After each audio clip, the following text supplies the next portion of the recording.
மக்களே, ஈத் முபாரக். இப்போ நம்ம ஈத் லஞ்சுக்காக தள்ளுவண்டி ரெஸ்டாரண்ட் கராமில் இருக்கிற இடத்துக்கு தான் வந்திருக்கோம். மத்தியானம் கொஞ்சம் லேட்டாக வந்ததுனால பிரியாணிலாம் காலி ஆகிடுச்சு. ஸோ திரும்பவும் ப்ரிப்பேர் பண்ணுறோம் சொல்லியிருக்காங்க. இன்னும் அரை மணி நேரம் வெயிட் பண்ண சொன்னாங்க. மீல்ஸ் எல்லாம் அவைலபிளாக இருந்தது.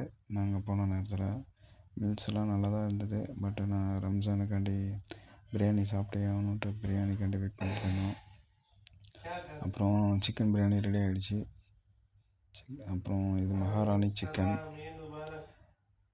நல்லா இருந்தது. அப்புறம் என்னுடைய ஃபேவரேட்டு நண்டு ரோஸ்ட்டு நல்லா பெருசு பெருசாக இருந்தது.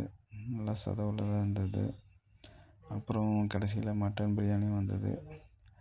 எனக்கு மட்டன் பிரியாணியோட சிக்கன் பிரியாணி தான் ரொம்ப நல்லா பிடிச்சிருந்தது. மீல்ஸு எல்லாம் சர்வீஸ் அவைலபிளாக இருக்குது.